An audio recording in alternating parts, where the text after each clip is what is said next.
நேற்றும் இன்று மாறாத ஜீவனுள்ள தேவனே உமக்கு ஸ்தோத்திரப்பா. இந்த அதிகாலை வேலையிலே அப்பா உம்முடைய கண்களை நோக்கி பார்க்கின்ற கிருபை கொடுத்தவரே உமக்கு நன்றி தகப்பனே. இந்த நாளிலும் எங்கள் ஆத்மாவுக்கு தேவையான தேவனே உம்முடைய வார்த்தை எங்களுக்கு கொடுக்கும்படியாய் கெஞ்சுகிறேன் தகப்பனே. கர்த்தாவே உம்முடைய பிரசனம் மத்தியில் இருந்து கர்த்தாவே ஆசீர்வதிக்கும்படியாய் இயேசுவின் பாதங்களை கெஞ்சி கொண்டாடுகிறேன் ஜீவனுள்ள நல்ல பிதாவே.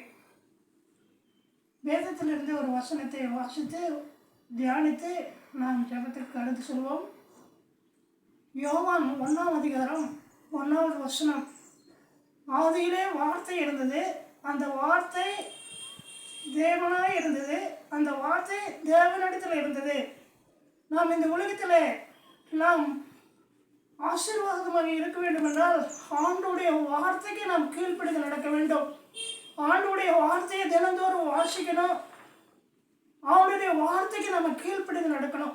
இந்த உலக பிரகாரமான வாழ்க்கையில் பார்க்கும் பொழுது நம்முடைய குழந்தைகள் நமக்கு கீழ்ப்படியவில்லை என்றால் நம்ம எவ்வளோ வேதனைப்படுகிறோம். அதே போல தான் நம்ம ஆண்டவருடைய பிள்ளைகளாக இருக்கும் பொழுது அவருடைய வார்த்தைக்கு கீழ்ப்படிய வேண்டும். அவருடைய வார்த்தையின்படி நாம் அனுதினமும் ஜெபிக்கணும், வேதத்தை வாசிக்கணும்.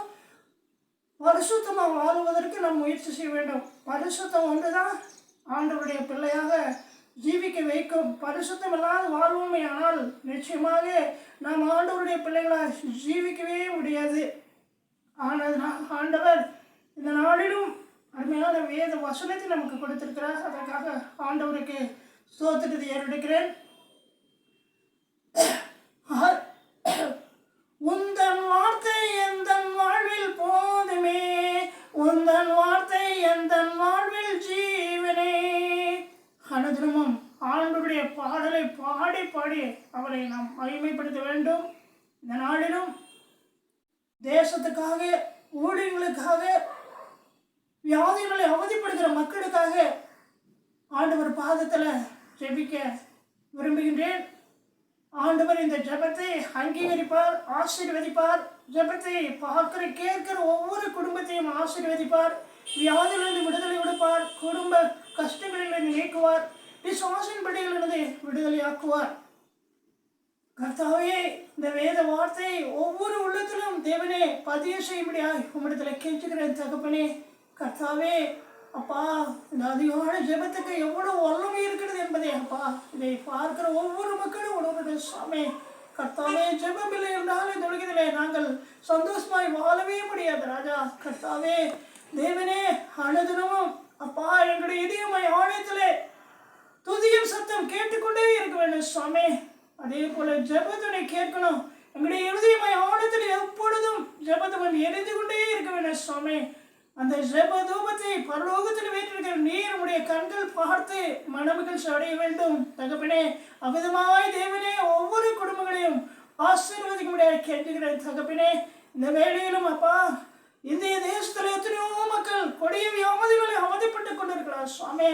ஒருவன் வியாதியோ இருந்தால் ஜெபித்து என்னை பூசி என்ற வசனத்தின்படி கர்த்தாவே வியாதியில் அவதிப்படுகிற ஒவ்வொரு மக்களுக்காகவும் தேவனே கண்ணீரோடு நான் ஜெபித்துக் கொண்டிருக்கிறேன் சுவாமி. ஜெபத்தை கே விசுவாசமுள்ள ஜெபம் ரட்சிக்கும் என்ற வேத வசனத்தின்படி கர்த்தாவே விசுவாசிக்கிற ஒவ்வொரு மகனுக்கும் தேவனே நீர் வியாதியிலிருந்து விடுதலை கொடுத்துக் கொண்டிருக்கிறீர். அதற்காக உமக்கு நன்றி தகப்பனே. அடியனை கூட மறைத்து நீர் அப்பா உடைய நாமத்தை மகிமைப்படுத்த முடியாது கேட்கிறேன் தகப்பனே. விசுவாசனுடைய கிரியினாலே சரீரத்தில் பலவிதமான சோதனைகள், வேதனைகள், பலவீனங்கள், சோர்வுகள் வந்த போதிலும் ஆண்டவரே நீர் உடைய வார்த்தைகளை கொடுத்து கர்த்தாவே உம்முடைய வார்த்தையின் மூலமாய் தேவனே என்னை ஆறுதல் படுத்திக் கொண்டிருக்கிறீர். அதற்காக உமக்கு நன்றி தகப்பனே. இயேசுவின் ரத்தம் என் மேல் இருப்பதால் தீமைகள் அணுகாதே, இயேசு ரத்தம் என் மேல் இருப்பதால் வியாதிகள் அணுகாதே. ஆவி ஆத்மா சரீரம் எல்லாம் இயேசுவின் ரத்தம் வார்த்தையின் மேல் இருப்பதினால் பயமே இல்லை. ஆண்டவருடைய வார்த்தை நம்முடைய உள்ளத்தில் எப்பொழுதும் ஓடிக்கொண்டே இருக்கணும்.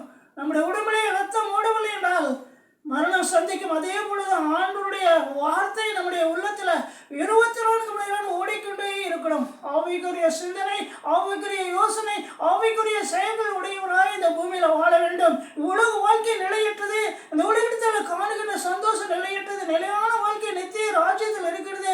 அந்த நித்திய ராஜ்யத்திலே பிரவேசிப்பதற்கு நாம் இந்த உலகத்தில் இருக்கின்ற காலங்களிலே ஆண்டவருடைய வார்த்தைக்கு கீழ்ப்படிந்து அவருடைய வசனத்தின்படி வாழ்ந்து அவருடைய சாட்சியாய் வாழ்ந்து அவருடைய நாமத்தை நாம் மகிமைப்படுத்த வேண்டும். அதற்காகத்தான் ஆண்டவர் இந்த பூமியிலே நம்மளை இவ்வளவு ஆசீர்வாதம் வைத்திருக்கிறார். இது வயது வாழ போதிலும் ஆண்டவர் நம்மளை சுகபலத்தோடு வைத்திருக்கிறார். அதற்காக ஆண்டவருக்கு கொடான கொடி ஸ்தோத்திரத்தை ஏறெடுப்போம்.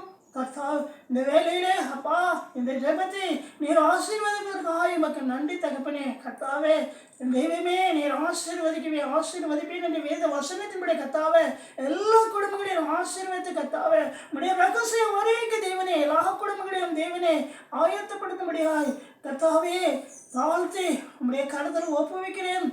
ஜீவனால் நல்ல பிதாவே, ஆமென். இந்த வேலையிலும் அடைய ஊழியத்திற்காக கேட்கிற ஒவ்வொருவரும் ஜெபித்துக் கொள்ளுங்கள்.